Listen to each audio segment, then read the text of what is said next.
और ये हो कि हाँ हमें किसी प्रकार का कोई बंधन ना हो, का बड़ा मुश्किल है।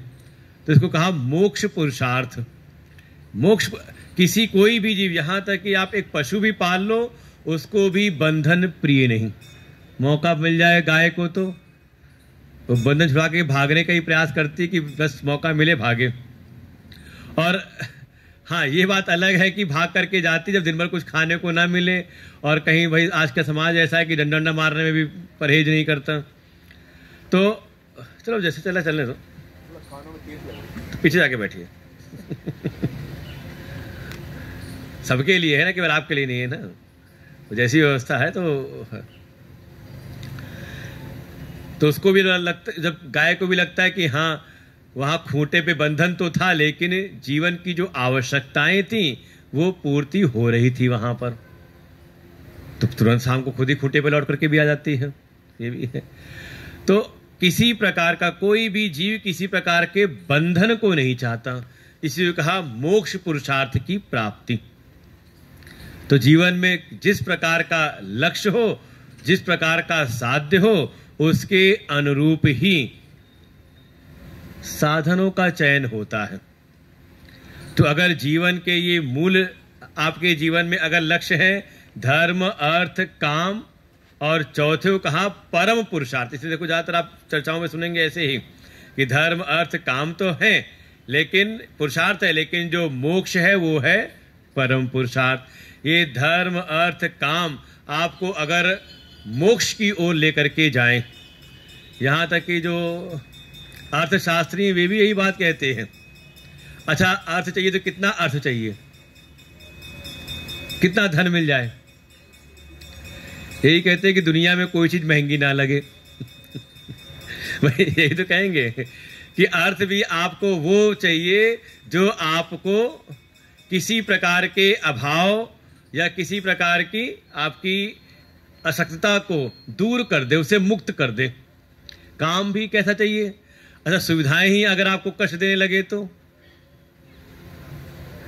ऐसा नहीं कि जो सुविधाएं आप कल्पना करते हो आपको सुख ही देंगी।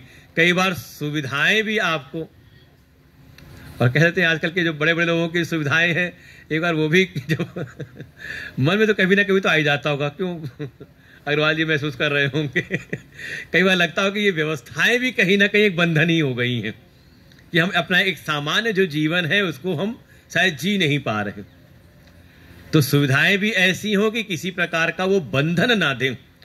और धर्म का भी देखिए बहुत ज्यादा अनुशासन, कई बार वो बंधन लगता है, लेकिन अगर उसका हम नियमित अगर पालन करते रहें तो हम बहुत सारे बंधनों से मुक्त होते हैं। जैसे डॉक्टर के पास भी जाएं, जब वो नियम बताता है तो एक बार तो बुरा लगता है कि इतना नियम करना जरूरी है क्या? तो डॉक्टर साहब तुरंत कह देंगे अगर रोग से मुक्ति पानी है तो शुरू में ये बंधन लेना पड़ेगा। ये जो बंधन, उपचार का जो बंधन मैं बता रहा हूं, ये आपको रोग से आपको मुक्त करेगा।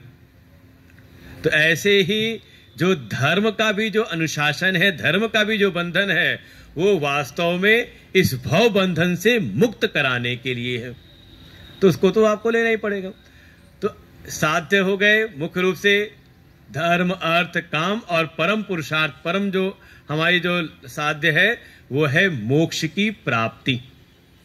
और इन पुरुषार्थों की सिद्धि के लिए ही हमारे जो शास्त्र हैं वो उपदेश करते हैं। शास्त्रों में और कुछ ज्यादा कुछ यही इन्हीं चीजों के लिए है चर्चाएं।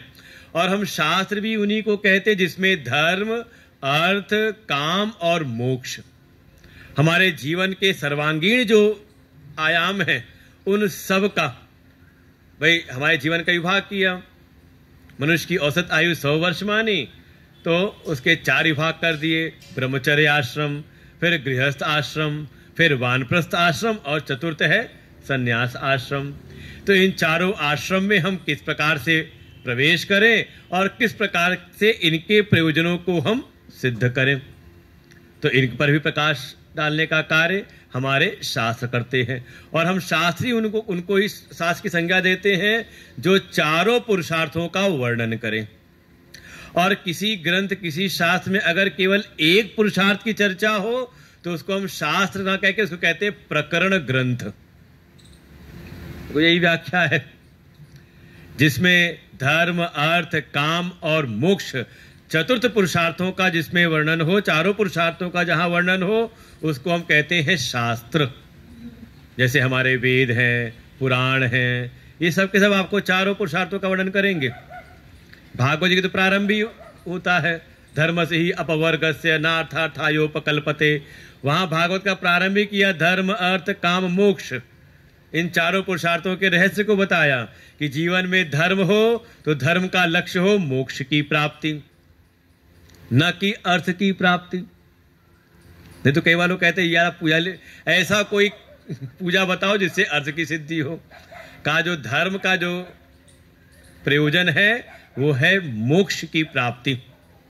फिर जीवन में अर्थ है तो अर्थ की सिद्धि का अर्थ की सिद्धि है धर्म की प्राप्ति। फिर काम है तो काम पुरुषार्थ है हमें प्राप्त है तो उसका प्रयोजन है हमारा जीवन चले, स्वस्थ जीवन की हमें प्राप्ति हो। और जीवन है तो हम थोड़ा तत्व की जिज्ञासा करें। ऐसे चारों पुरुषार्थों का वर्णन करते हो भागवत जी का भी प्रारंभ, तो उसको हमने कहा शास्त्र। लेकिन जहां किसी ग्रंथ में केवल एक ही पुरुषार्थ का वर्णन हो कि जीवन में धर्म की प्रतिष्ठा कैसे हो, अर्थ की प्राप्ति कैसे करा की जाए, काम पुरुषार्थ कैसे जीवन में सिद्ध करें, या केवल और केवल मोक्ष की सिद्धि जीवन में कैसे हो, तो उसको हम कहते हैं प्रकरण ग्रंथ। जैसे अगर उपनिषद की बात करेंगे तो उपनिषद केवल मोक्ष पुरुषार्थ की बात करता है, आत्मा ब्रह्म इन तत्वों का निरूपण करके जीव को मोक्ष की प्राप्ति हो, इसलिए उपनिषद को भी हम कह देंगे प्रकरण। और इन उपनिषद आदि में प्रवेश कराने के लिए ही आद्य गुरु भगवान शंकराचार्य जी के द्वारा जो अनेकों ऐसे प्रारंभिक ग्रंथों की रचना हुई जिसमें मोक्ष पुरुषार्थ का ही निरूपण किया, तो उनको भी हम कह देते हैं प्रकरण ग्रंथ। ऐसे बहुत सारे ग्रंथ हैं, तत्वबोध, आत्मबोध, विवेक चूड़ामणि, पंचदशी, ऐसे अनेकों ग्रंथों के बीच में ही एक छोटा सा एक ग्रंथ है जिसका नाम है साधना पंचकम, जिसमें 5 श्लोकों में साधनों का निरूपण है। हर श्लोक में लगभग 8 सूत्र बताए गए हैं कि हम अगर साधन करना चाहें, मोक्ष हमारे जीवन का परम लक्ष्य है, तो हम कौन से साधन करें, जीवन में किस प्रकार से साधनाओं का हम चयन करें। और देखो जब पहले गुरुकुल आदि में जब जाते थे तो वहां पे पहले सब बताए जाते थे वहां पर ये एक सामान्य रूप से। तो ऐसे ही हम लोग इसको पढ़ते हैं। कोशिश ये रही कि हर दिन एक श्लोक हो जाए तो 5 दिन का क्रम हमारा पूरा हो जाएगा। तो पहला श्लोक पढ़ते हैं। वेदो नित्यमधीयतां तदुदितम् कर्मस्सनुष्ठीयताम्। वेदो नित्यमधीयताम् तदुदितं कर्मस्सनुष्ठीयताम्।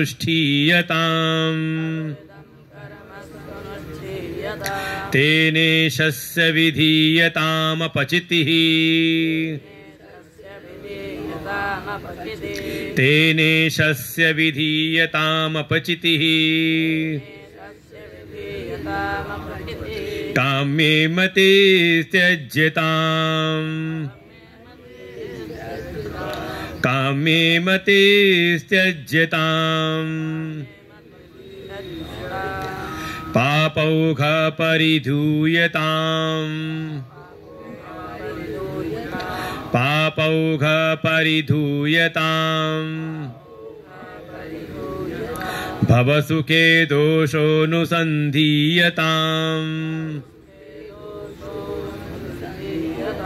भवसुखे दोषोऽनुसन्धीयताम्।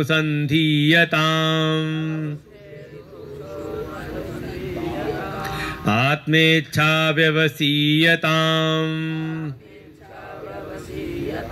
निजगृहातूर्णं विनिर्गम्यताम्। निज गृहातूर्णं विनिर्गम्यताम्।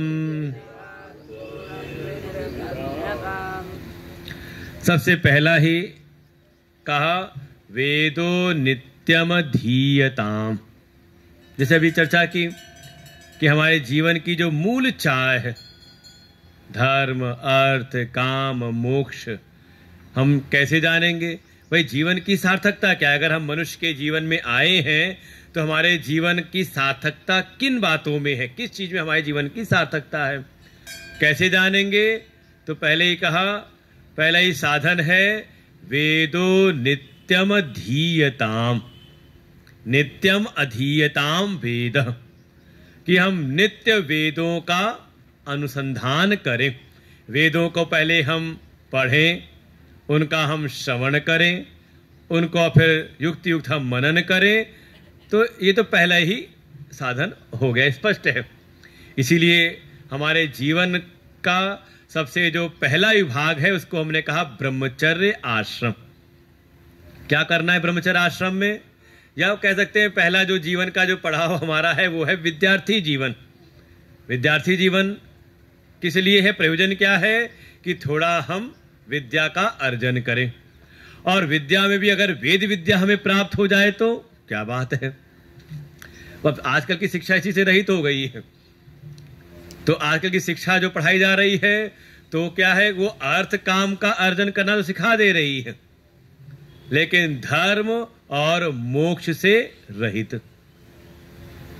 और समस्या इसी वजह से है, समस्या इसी वजह से कि जो अर्थ काम की हम कल्पना करते हैं वो सब हमें प्राप्त होता है, लेकिन जीवन में जो शांति की चाह थी, मोक्ष की चाह, बंधनों से, भव बंधनों से, दुख बंधनों से मुक्ति का, उसकी सफलता होती फिर जीवन में दिखती नहीं। इसीलिए जो हमारे आचार्य हैं आद्य गुरु भगवान शंकराचार्य जी, वो कहते हैं अगर जीवन में मुक्ति की सिद्धि करनी है, भव बंधनों से, दुखों के बंधनों से मुक्त होना है, तो पहला ही साधन है कि थोड़ा वेदों को जानो। एक कहीं ना कहीं लोगों ने एक वाक्य ही कह दिया, वेदों की ओर लौटे। खूब आधुनिकता का देख लिया सब सारा फैला करके, लेकिन जब कहीं शांति नहीं मिली तो मन में आता है चलो अपने वेदों की ओर हम लौट करके आए। और आचार्य तो इस बात को पहले ही कह देते हैं वेदो नित्यम। और वेदों का भी अध्ययन कम से कम एक ऐसी शैली हो जीवन की कि हम वेद अध्ययन हम नित्य करें। नित्य हमारे जीवन में एक समय ऐसा हो कि हम वेद या वैदिक जो वांग्मय है, देखो वेदों के अनुसार हैं, जो वेदों की बातों का विस्तार करते हैं, वेदों के सिद्धांतों का प्रतिपादन करते हैं, ऐसे वैदिक शास्त्रों का, जैसे वेद है, उपनिषद है, श्रीमद् भगवद गीता, सब वैदिक वांग्मय का स्वरूप ही है। फिर हमारे पुराण हैं, निगम कल्प तरोर गलितम। देखो प्रारंभ ही कहा कि पुराण भागवत जी क्या है, कहा वेद रूपी वृक्ष, निगम माने वेद, वेद रूपी कल्प वृक्ष का ये पका हुआ फल है। गोस्वामी जी रामायण लिखेंगे तो कह देंगे निगमागम सम्मतम यत, कि निगम अर्थात वेद और जो आचार्य परंपरा से जो सम्मत है उसी को मैं लिखने जा रहा हूं। तो वेदों का जीवन में कम से कम अनुशीलन हो, प्रतिदिन नित्य ही, ये नहीं कि कभी सत्संग सुना साल में एक बार, का निरंतरता हो इसकी हमारे जीवन में। ये एक पहला बिल्कुल इसलिए कहा, इसीलिए हमारे पहले ब्रह्मचर्य आश्रम में कहा जाके प्रवेश करें गुरुकुल में, और गुरुकुल में जाके थोड़ा हम वेद अध्ययन करें, वेदों का पठन पाठन हमारे जीवन में प्रारंभ हो, और वो निरंतरता के साथ हमारे जीवन में स्थापित भी हो। कम से कम कोई ना कोई ऐसा ग्रंथ हो जिसका हम नित्य पाठ करें, उसका हम अनुशीलन करें। तो पहला ही साधन है, गिनते जाना। पहले ही आया वेदो नित्यम धीयताम, नित्यम अधीयताम वेद, वेदों का हम नित्य ही पाठ करें, उसका हम अध्ययन करें। अच्छा, कोई अच्छी बातें केवल पढ़ी जाएं, याद कर ली जाए, लेकिन जीवन में धारण ना हो तो, जीवन में पालन ना हो तो अगला जो सूत्र दिया, कहा जिन वेदों का हमने पठन पाठन किया, जिनका हमने अध्ययन किया, उन वेदों से तद उदितम, उन वेदों से जो उत्पन्न कर्म है। देखो कर्म का स्रोत जो माना गया वेदों को ही माना गया। हमारी गीता जी के 3रे अध्याय में भी इसी पूरा एक क्रम दिखाया था। अन्नात् भवन्ति भूतानि पर्जन्यात् अन्न संभव, अन्नात् भवति पर, ऐसे करके पूरा एक क्रम है बताया वहां पर।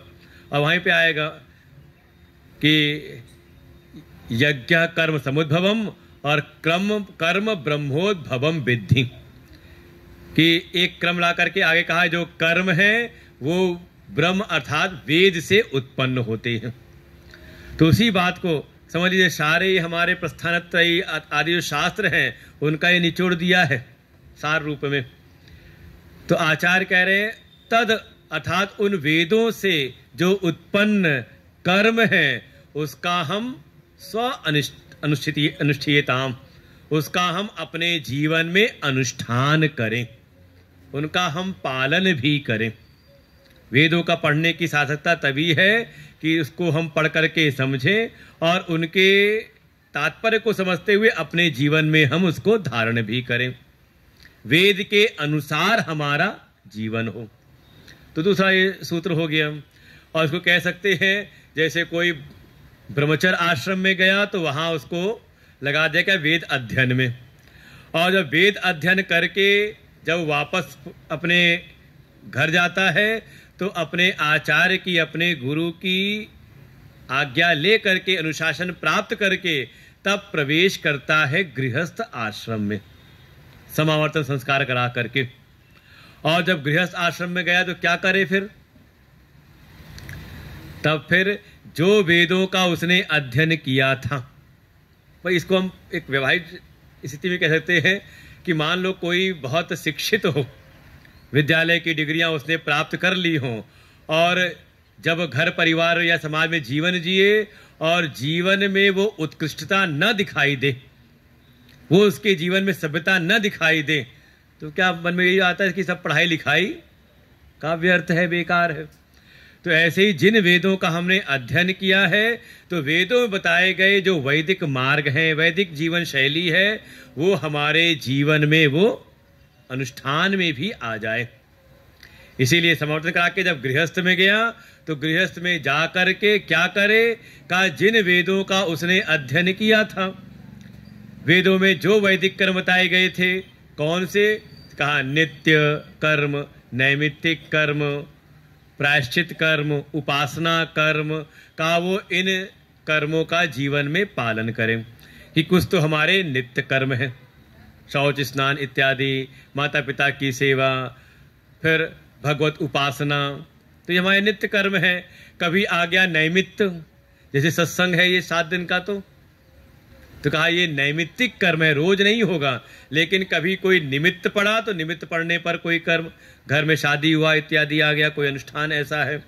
जैसे नवरात्रि थी, भाई एक आपकी नित्य की उपासना है और बीच में आ गई नवरात्रि, तो नवरात्रि हो गई निमित्त, तो वहां पे नैमित्तिक कर्म आपके कुछ, सबने घट स्थापना की, अपना 9 दिन उपासना की, और फिर अष्टमी या नवमी को हवन पूजन करा करके घट आदि का हमने कर दिया विसर्जन, और अपने पुनः अपने नित्य कर्म में हम लौट आए है ना। तो नित्य नैमित्तिक, और इसमें अगर कोई त्रुटि हो जाए तो उसको, उसके लिए फिर आप कर लो थोड़ा प्रायश्चित भी। तो कौन बता रहे हैं? का ये सब बताने के लिए ही हमारे वेद हैं। आप वेदों का अगर अध्ययन करेंगे तो उसमें आपके नित्य कर्म क्या हैं उनको बताया जाएगा, आपके निमित्त पड़ने पे नैमित्तिक कर्म किस प्रकार से करने हैं वो बताया जाएगा, फिर जीवन में कोई त्रुटि हो जाए तो प्रायश्चित किस प्रकार से करना है तो प्रायश्चित कर्म बताया जाएगा। ऐसे ऐसे वर्णन है। और कभी अगर मान लो कोई मनोकामना की पूर्ति करनी है तो वहीं पे काम में कर्म बताए जाते हैं। जैसे पुत्रेष्टि यज्ञ करना है, किसी पुत्र की कामना है, फिर किसी को लक्ष्मी की प्राप्ति करनी हो तो वो भी है वहां पर, लेकिन उन पर बहुत जोर नहीं, मुख्य है नित्य नैमित्तिक उपासना और प्रायश्चित। और वही वेद एक कर्म के बारे में और भी बताते हैं, वो है निषिद्ध कर्म, कि हम निषिद्ध कर्म जो वेदों के द्वारा निषेध किए गए हैं, मना किए गए हैं, वो भूल करके भी हमारे जीवन में ना हो। जैसे कहा सत्यम ब्रूयात असत्यम न ब्रूयात, सत्य बोलो लेकिन असत्य मत बोलो, तो इसका भी ध्यान रहे। तो इस प्रकार से हमारे जीवन में नित्य नैमित्तिक प्रायश्चित उपासना काम्य और निषिद्ध कर्मों का जो हमने वर्णन सुना वेदों में, उसको हम अपने जीवन में अनुष्ठान भी करें, उसको हम जीवन में धारण भी करें। करते हुए कहा फिर अगला साधन बताया, तेन ईशस्य अपचिति विधीयताम।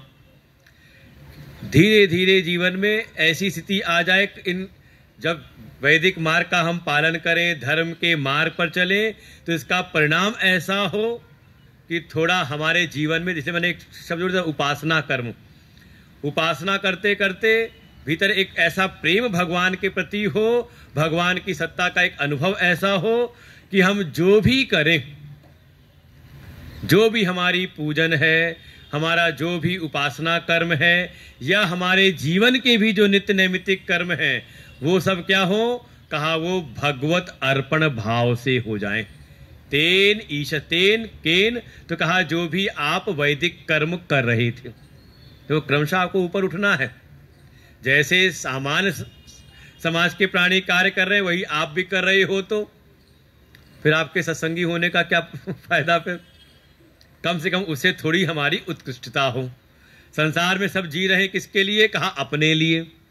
लेकिन कोई ऐसा हो जीवन में थोड़ी त्याग की भावना बढ़े, केवल स्वार्थ प्रेरित, जैसे कल का प्रकरण भी था, प्रथम अध्याय में वर्णन किया, दो पात्र, एक है दुर्योधन और दूसरा है अर्जुन। अंतर क्या है? तो अंतर दोनों आए युद्ध के लिए, लेकिन एक के भीतर है मदर्थे, मेरे मनोरथ की सिद्धि हो इसके लिए आया हुआ है, और अर्जुन कहते हैं ये शाम अर्थे, जिनके लिए हम चाहते थे, अर्थात जो यहाँ बड़े बड़े महापुरुष लोग खड़े हैं, हम तो उनके लिए चाहते थे, राज्य सुख हो, अच्छी व्यवस्थाएं हो, हम अपने लिए नहीं चाहते थे। तो यही है, तो इसी को आचार्य कह रहे हैं, थोड़ा भीतर त्याग की भावना आए, बहुत ज्यादा हमारा स्वार्थी जीवन ना हो। गीता जी में इसी को कह देंगे कर्म योग, समझे, तीसरा अध्याय कर्म योग यही है, वहां स्पष्ट कह दिया यज्ञार्थात कर्म, हमारे जीवन में यज्ञार्थ कर्म हो जाए। और आखिरी में भगवान फिर उसी बात को और स्पष्ट कर देंगे, यज्ञ माने, यज्ञ साक्षात भगवान विष्णु का ही स्वरूप है, उनका एक अवतार ही हुआ यज्ञ पुरुष के रूप में। और वर्णन करते करते भगवान कह देंगे मयि सर्वाणि कर्माणि संन्यस्य, कि अपने समस्त कर्मों को मुझ में ही संन्यस्त कर दो। तो यहां सीधे कहा तेन ईशस्य विधीयताम अपचिति, अपचिति अर्थात जो भी आप श्रद्धा से युक्त होकर के जो भी श्रेष्ठ कर्म कर रहे हो, अर्थात हमारा जीवन ही कैसा हो जाए, कहा उपासनामय हो जाए, हमारी हर एक सेवा कहा भगवत अर्पण हो जाए, तो वो भक्ति हो जाती है। केवल मंदिर में बैठ करके नहीं कि हम मंदिर में बैठे हैं तो पूजा कर रहे हैं, भक्त हैं, और मंदिर के बाहर आ गए तो क्या है? फिर क्या भक्त नहीं है? तो भाई भक्त है तो हर समय भक्त रहे, भगवान का बन करके रहे। तो जब वो अपने कर्मों को भगवान को अर्पण कर देता है कि मेरा जो ये जीवन है, कहा ये अपने लिए नहीं है बल्कि ये भगवत कार्यों के लिए है। जामवंत जी ने यही सूत्र दिया हनुमान जी को कि अरे हनुमान तुम क्यों चुपचाप बैठे हुए हो, जब जानकी जी को खोजने के लिए निकले थे। तो यही सूत्र दिया, राम काज लगी तब अवतारा। और इस बात को कैसे गांठ बांध दिया हनुमान जी ने, जब कभी कोई भी चीज में कोई विघ्न आता है, बाधा आती है, कोई रोकता है, तो उनको ये बात याद रहती है। उनको ये भी नहीं लगता कि हाँ मुझे कुछ विश्राम करना है। राम काज कीन्हे बिनु मोहि कहाँ विश्राम, राम काज करी फिर मैं आवऊं। तो मुझे प्राणों की कोई वो नहीं है चाहत अपने शरीर की, लेकिन जब तक भगवत कार्य ना हो जाए तब तक शरीर भी नहीं छोड़ना। तो एक लक्ष्य पक्का पकड़ लिया कि जो भी हमारे जीवन के कर्म हैं वो भगवत अर्पण भाव से हो। और इसका जो अगर आपको परीक्षण करना है, लक्षण जानना है, तो कम से कम जीवन में जो भी आप कर रहे हैं आप एक चीज विचार करके करें कि मेरी ये जो चेष्टा है, मेरी जो ये जो क्रिया है, ये भगवान की ओर ले जाने वाली है या भगवान से विमुख करने वाली है। अगर भगवान से विमुख करने वाला कोई कार्य, कोई चेष्टा है, तो फिर क्या करना चाहिए उसका? का वहां से फिर बचना चाहिए। बस यही लक्षण हो सकता है कि हमारे जो कर्म है ईश्वर को अर्पण हो रहे कि नहीं हो रहे।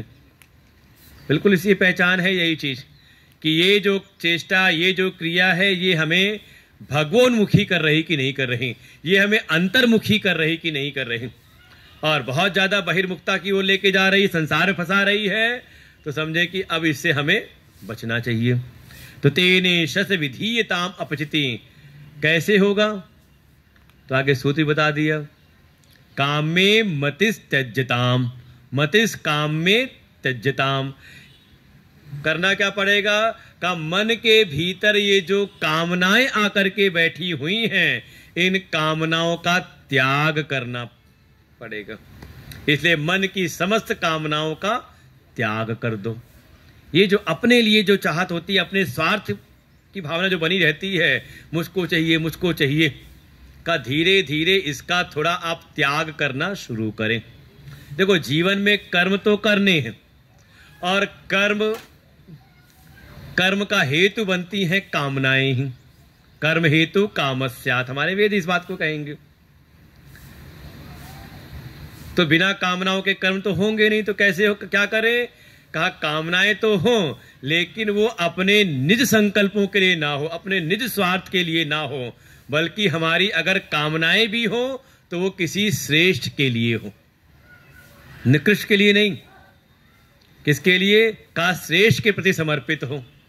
अगर हमारे जीवन में कोई कर्म है तो केवल अपने संकल्पों के लिए नहीं, बल्कि आप कह दो परिवार के संकल्पों के लिए, माता पिता की सेवा के लिए, आप समाज की सेवा के लिए, धर्म की सेवा के लिए।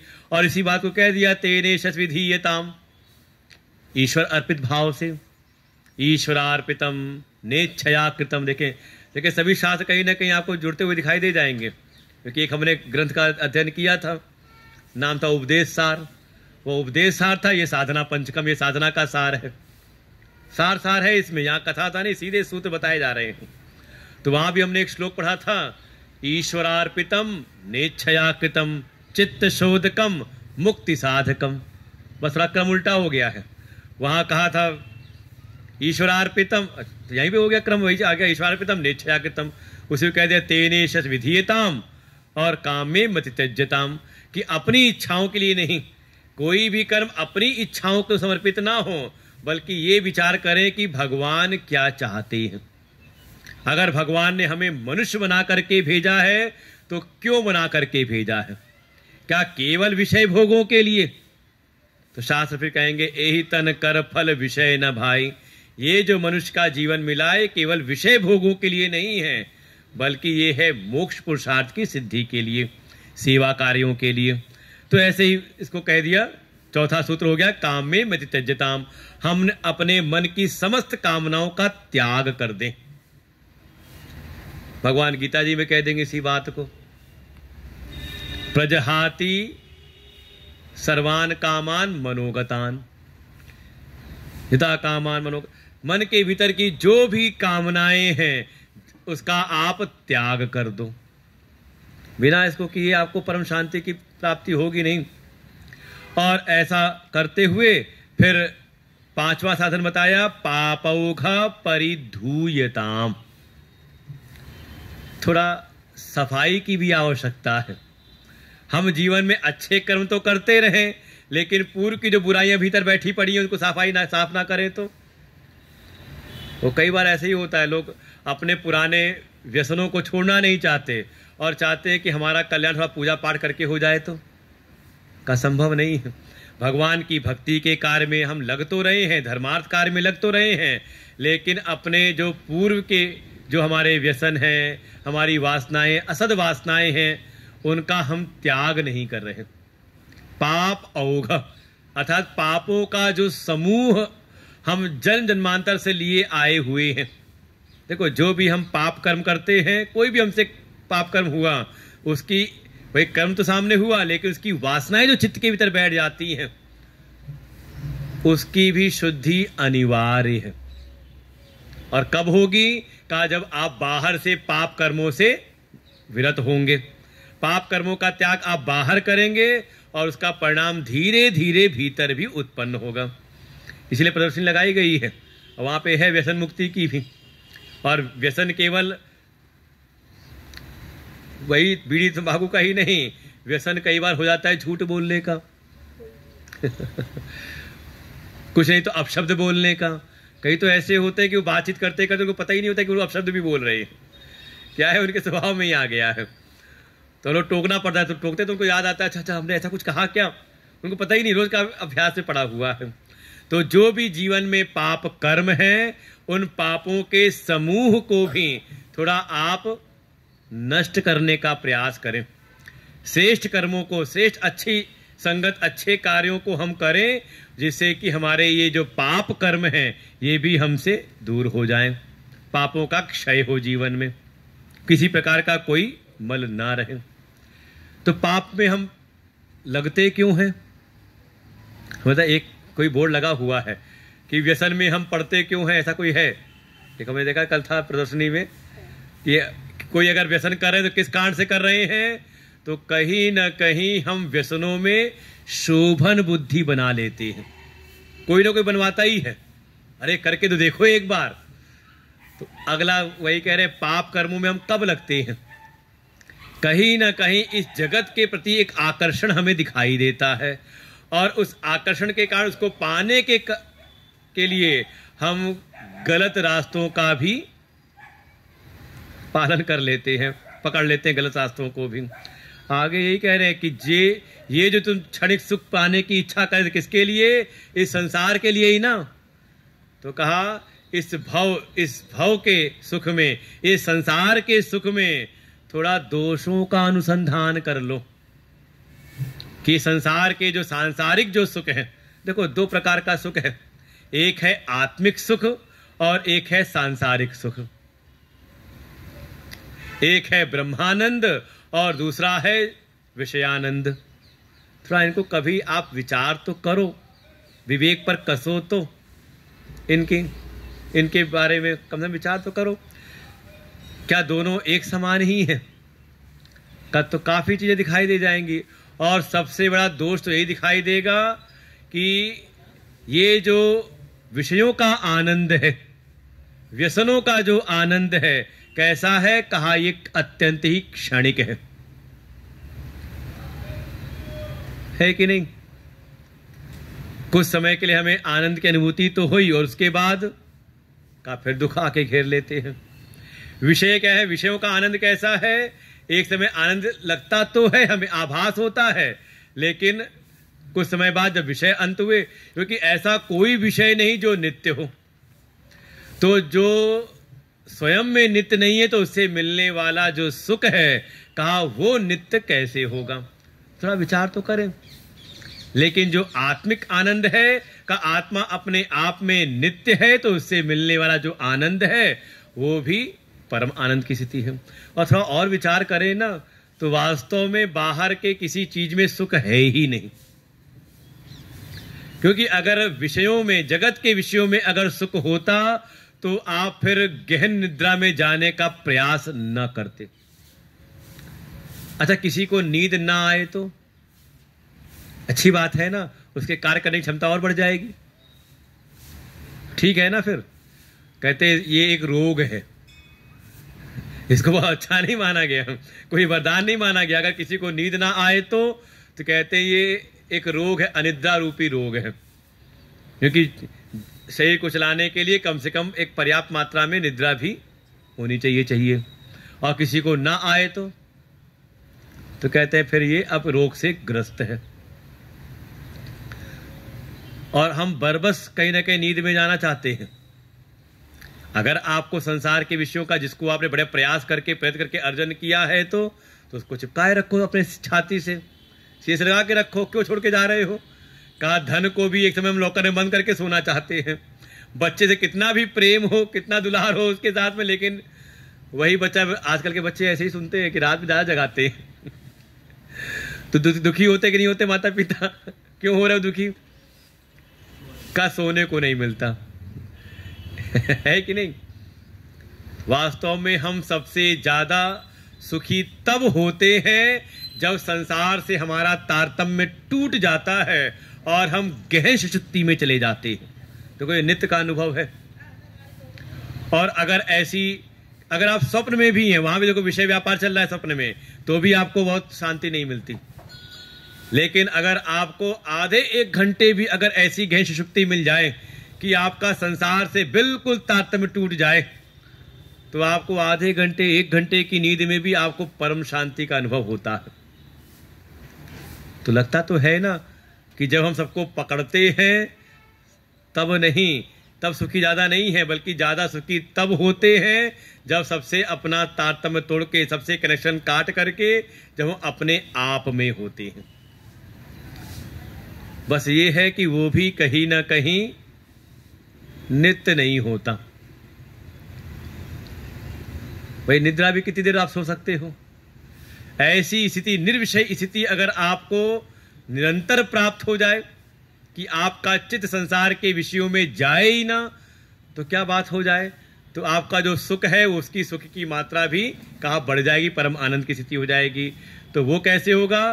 तो कहा संसार के विषयों में तो दोष दृष्टि करें, दोषो अनुसंधीयताम, कि संसार के ये विषय किसे प्राप्त जो सुख है, कहा ये नित्य नहीं है बल्कि ये अनित्य है।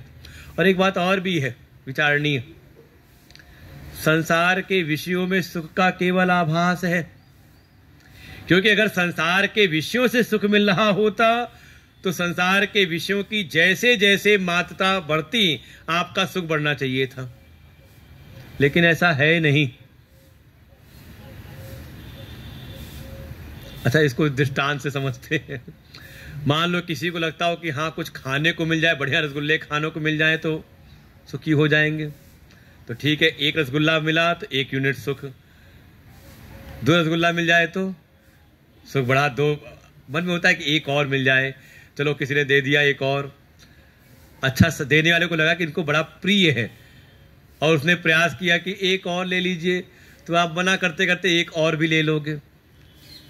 तो देखो जैसे जैसे बढ़ना चाहिए ना। अच्छा, चौथा दे दे तो 5वां भी खिलाए आपको, कहे नहीं अब आप तो आपको 10 तो खाने पड़ेंगे। अब बताओ, खाने की बात छोड़ो, सुनने में ही आपका मन उब रहा है कि नहीं? जिन जिन विषयों की कल्पना हमने संसार में की थी, बड़ा उसके लिए हमने जतन किया, प्रयास किया, और वो विषय हमें प्राप्त हुए। लेकिन देखें, जैसी आपके भीतर की धारणाएं थी कि जैसा उससे सुख मिलेगा, धीरे धीरे वो आपके जीवन की सामान्य स्थिति बन गई, है कि नहीं? सुख नहीं बढ़ा, एक स्थिति पे आकर के वो सामान्य स्थिति बन गई। ऐसा नहीं कि आप वो व्यवस्थाएं बढ़ रही हैं तो आपको सुख बढ़ता चला जा रहा है। और कई बार वो जो संसाधन भी हैं वो भी आपको कष्ट देते हैं। जितनी अच्छी गाड़ी मिल जाए उतनी ज्यादा समस्या है रोड पे चलने में, लगता है कहीं छू ना जाए किसको। तो विचार करें तो कहीं ना कहीं संसार के जो विषय हैं, विषयों से मिलने वाला जो सुख है, उसमें कहीं ना कहीं आपको दोष दिखी जाएगा। तो वही कह रहे हैं, भव सुखे दोषो अनुसंधीयताम, ये संसार के विषय जगत के जो सुख हैं, जो हमें सुख का आभास होता है, ये वास्तव में कहीं ना कहीं बंधन में ही डालता है। और तो और संसार के विषयों का में जो सुख दिखाई देता है, वो सुख भी अपनी आत्मा का ही सुख है। भाई देखो, किसी विषय में, किसी वस्तु में सुख का आभास हुआ, उसमें एक शोभन बुद्धि बनी, तो आपके मन के भीतर उस वस्तु की कामना उत्पन्न हुई। कामना आई तो आप लग गए कर्म में, प्रयास में, प्रयत्न में, और जब तक आप ये सब करते रहे तो अपने आत्मा से आप हो गए दूर। और बड़ा प्रयास करके, बड़ा जतन करके आपको वो वस्तु प्राप्त हुई, और जितनी देर तक वो वस्तु प्राप्त होने का आपको हुआ ना, तो कामना हो गई शांत। तो वास्तव में अब भीतर कोई कामना है नहीं, तो वो जो सुख है वो अपनी आत्मा का ही सुख प्रकट हुआ है। इसको दृष्टांत देते हैं महात्मा लोग कि जैसे कोई कुत्ता है, उसको कोई मिल जाए सूखी हड्डी, उसमें कोई रस है नहीं, लेकिन हड्डी मिल जाए तो 2-4 कुत्ते और को घेर लेते हैं और लड़ते झगड़ते हुए कहाँ वो लेकर के भागता है, कहीं एकांत उसको मिलता है और फिर अपने दांतों से उस हड्डी को तोड़ने का, खाने का, तोड़ने का प्रयास करता है। और वर्णन ऐसा किया कि जब उसमें प्रहार करता है दांतों से तो हड्डी वो टूट करके उस हड्डी के ही कुछ जो अंश होते हैं जाके उसके मसूड़ों में चुभ जाते हैं और उसके चुभने से, उसके मसूड़ों से उसका ही अपना जो रक्त है उसका ही वो आस्वादन करता है और उसको लगता है कि इसमें देखो हड्डी में बड़ा सुख है। तो वास्तव में विषयों में भी जो सुख आभास हो रहा है वो अपना ही सुख है, अपने आत्मा का है। वो जितनी देर आपको ऐसा लगा कि कामना पूरी हुई, मन शांत हुआ, तो शांत मन में अपनी आत्मा का सुख ही परिलक्षित आपको होता है और आपको लगता है कि हाँ हम बड़े सुखी हो गए। नहीं तो संसार के विषयों को देखें, संसार के विषयों में सुख है ही नहीं। जिन जिन विषयों की आप कल्पना करते हो, देखो किसी के पास भरमार है और वो उसी से दुखी हो रहा है। ये तो बहुत सारी कथाएं ऐसी आती है, कोथी की वरदान मिल गया उसको कि मैं जो चीज छू दूं वो सोना हो जाए, मन में था बड़े सुखी हो जाएंगे, कहा शाम तक उसको होश ठिकाने आ गए ज्यादा दिन लगे नहीं, कहा शाम होते हुए तो उसको लग गया कि इसमें वास्तव में सुख नहीं बल्कि इसमें दुख ही दुख है। तो यही कह रहे हैं भव सुखे दोषोनुसंधियताम, ये जो संसार के विषयों में जो आकर्षण है ये केवल और केवल अविचार की स्थिति में है। इसलिए थोड़ा विवेक दृष्टि से इसका विचार करें और संसार के विषयों में, इस भव संसार के जो सुख हैं इसमें थोड़ा दोष भावना करें। तो करना क्या है, संसार से मन हटाया तो कहा संसार में सुख है नहीं, वो भावना हटाई वहां से, तो लगाएं कहां पर, कहा फिर लगाएं उसमें जो स्वयं में नित्य है और उससे मिलने वाला जो सुख है वो भी नित्य है, परम आनंद की प्राप्ति कराने वाला है। तो क्या है वो तत्व, तो कहा आत्मेच्छा व्यवसीयताम। अब थोड़ा आप आत्म स्वरूप की प्राप्ति की इच्छा करें, थोड़ा आत्म जिज्ञासु हो जाएं, आत्मिच्छु हो जाएं, मुमुक्षु हो जाएं। भीतर ये धारणा करें कि हाँ मुझको भी आत्मज्ञान की प्राप्ति करनी है, मुझको भी अपनी आत्मा को जानना है। तो सब ये है। और होगा कैसे आत्मा को जानना है, तो घर बैठे बैठे नहीं होगा। आए कहते हैं निज गृहात, अर्थात अपना जो घर है, तूर्णम निगम्यताम, उससे थोड़ा संबंध तोड़ करके आपको निकलना पड़ेगा। का सबसे कठिन तो आज ही आ गया, पहले दिन ही 8वां है सूत्र ये, क्या घर छोड़ना पड़ेगा। तो कह रहे हैं हाँ निज गृहात तूर्णम निगम्यताम, तात्पर्य ये है कि भैया कहीं जाएंगे, जंगल चले गए तो वहां तो कहने के घर बनाने लगेंगे। कहा ये जो घर में एक निज भावना बना रखी कि ये मेरा है, उस तादात्म्य को तोड़ दे। फिर केवल मकान में ही हम नहीं रह रहे, ये शरीर में जो रह रहे हैं ये भी तो एक पुर है। 9 द्वारे पुरे देहि, 9 द्वारों वाला ये पुर है, मकान है, इसमें हम रह रहे हैं। इसमें भी जो आत्मभाव कर रखा है, थोड़ा आपको इससे अपनी आसक्ति, ममता, इसको आपको त्यागना पड़ेगा, तभी आप आत्मा की ओर अग्रसित हो सकते हैं। अगर उस आत्मा के इच्छुक हैं, आप आत्मा को पाना चाहते हैं, तो बहुत ज्यादा शारीरिक सुख में आपको मन को नहीं लगाना। और अगर शारीरिक सुख में, दैहिक सुख में अगर आपका मन लगा हुआ है तो आपकी जो गति है वो आत्मा की ओर संभव है नहीं। तो देखिए पहले ही श्लोक में आपको 8 सूत्र बता दिए। पहला है नित्यम वेद अधीयताम, नित्य आप वैदिक शास्त्रों का आप अध्ययन करें। फिर दूसरा है कि जो आपने शास्त्रों का अध्ययन किया उसमें जो कर्मों की शैली बताई गई है, नित्य, नैमित्तिक, उपासना, प्रायश्चित, उन कर्मों का जीवन में आप अनुष्ठान करें। फिर अनुष्ठान करते हुए जो भी करें वो परमात्मा के लिए करें, ईश्वर को अर्पण भाव से करें। हरि समर्पे सत्कर्म, बिना भगवान को समर्पित किए कहा हमारा कर्म सत्कर्म नहीं होता। तो ईश्वर को अर्पण करें, केवल अपनी मनोकामनाओं की पूर्ति के लिए ना करें, इसलिए काम्य कर्म है उसका आप त्याग करें। 4 हो गए। 5वां कहा थोड़ा पापों से भी हम विरत हों, पाप कर्मों से भी बचें, पाप होगा, पाप समूहों से भी हम बचने का प्रयास करें, अपनी संगत पर ध्यान रखें। फिर सातवां कहा, नहीं छठा कहा, ये संसार में जो आपका चित्त आकर्षित हो रहा है, संसार के सुखों में, थोड़ा इसमें दोष दृष्टि करें, इसके यथार्थ को भी जानने का, विचार करने का प्रयास करें। और फिर जो जीवन का परम पुरुषार्थ है, मोक्ष की प्राप्ति, उसके लिए थोड़ा आत्मा को जानने की इच्छा करें। और उसके लिए ये अपने जिसमें भी आप रह रहे हो, चाहे वो बाहर का घर हो, चाहे ये शरीर रूपी घर हो, इससे थोड़ी अपनी ममता आसक्ति को किनारे करें। तो ये हो गए, लगभग 8 हो गए पहले श्लोक में ही। तो उसको देखें, आपके 4 आश्रम, उनका भी निरूपण है। ब्रह्मचर्य आश्रम है तो क्या कर्तव्य है, का वेदों का हम अध्ययन करें। गृहस्थ में चले गए तो का जो वेदों का आपने अध्ययन किया है उसके अनुसार ही अपने जो नित्य नैमित्तिक इत्यादि जो कर्म है, कम से कम 5 यज्ञों का हम पालन करते रहें। देव यज्ञ, पितृ यज्ञ, ऋषि यज्ञ, नृ यज्ञ और भूत यज्ञ, ये 5 प्रकार के यज्ञ, अर्थात जो जीवन है वो त्यागमय हो। गृहस्थ में है तो भोग बुद्धि ना बनी रहे, केवल भोग के लिए गृहस्थ में नहीं आए हैं, बल्कि अपने इन कर्तव्यों का, इन दायित्वों का पालन करने के लिए। समय समय पे देवताओं के लिए यज्ञ करें, समय हो आ जाए तो हम अपने पितरों के लिए भी यज्ञ करें, समय हो तो थोड़ा सत्संग स्वाध्याय करें, ये ऋषि यज्ञ है। थोड़ी अतिथि सेवा हो, कोई अनजान मनुष्य आपके सामने आ जाए सहायता के लिए, सामर्थ्य है उसकी सहायता करें। और 5वां है भूत यज्ञ, थोड़ा प्रकृति का भी ध्यान रखें, स्वार्थी जीवन ना हो। तो ये हो गया आपका पूरा गृहस्थ का जीवन। और करते हुए थोड़ा वानप्रस्थ जीवन भी आ जाए। वानप्रस्थ जीवन का मुख्य यही है कि अपनी कामनाओं का हम त्याग करें।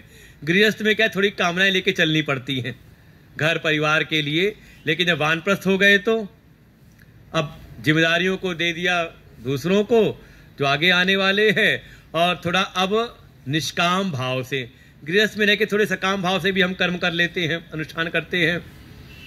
लेकिन जब वानप्रस्थ के लिए देखिए लंबा है, वानप्रस्थ के लिए कार्य जो है कि अपनी समस्त कामनाओं का हम त्याग करें, निष्काम भाव से कर्म करें, और ऐसी साधना करते हुए अपने भीतर के जो भी पाप वासनाएं हैं उन पाप वासनाओं का क्षय करें, संसार के दोषों का अनुसंधान करें। क्योंकि अगर नहीं अनुसंधान नहीं किया तो का फिर आप आगे की कड़ी में नहीं पहुंचेंगे।